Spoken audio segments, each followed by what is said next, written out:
I'm Sonia Leeson, founder of Love Mondays and Enterprise Nation Advisor. I'm going to be talking you through the top tips when getting started with creating a website, including domain name and hosting. So let's get started. I'm going to be talking you through domain name best practices, hosting, and ongoing website upkeep. So when choosing a domain, there's a few things that you really need to consider and think about. Try to choose a simple domain that's less than 15 characters. You really need to also think about people need to type this out. So if there's confusing things, if there's letters, when you're trying to tell people over the phone, make sure there's no odd letters at the end.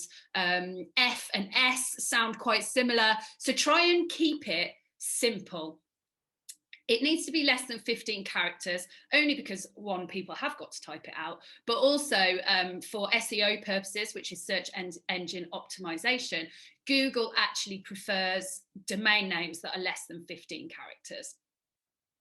.co.uk and .com are older domain names, so they're actually preferred by Google and also better for SEO. For those of you that aren't sure what SEO is, this is how Google ranks you. So whether you come up on the first page of Google or whether Google actually likes your website, you really need to do as many things as possible to be Google friendly, and making sure you have a simple domain with less than 15 characters and with .co.uk. These are great examples of being Google friendly.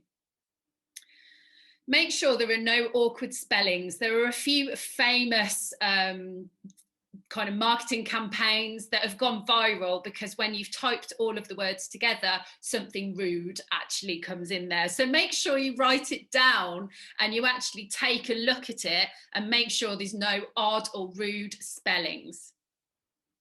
And also make sure that your domain name works well as an email address. If you've got a long name, Catherine, or something with long, that's got a lot of letters, and then you've got 15 characters, it just means that people can make mistakes when typing. And so you wouldn't get the email come through. They might not be able to find your website. They might not be able to spell it correctly. So just try and keep it really simple. There are also some really clever things that you can do, such as using your industry in your domain name. So London gardener might be great, because then as soon as somebody Googles London gardener, your domain name would come up because it's obviously a direct match. Also think about your brand. So try and make sure that it's your business name or something in there of what you do. So John Doe Accountants might be a great one because it's your business name and what you do all in one. Hosting, please make sure you choose this wisely, because bad hosting will impact the speed and the rankings of your site. A lot of web domain companies offer hosting, however, they're quite often very slow. They don't include daily backups, so make sure that you are getting a good hosting provider.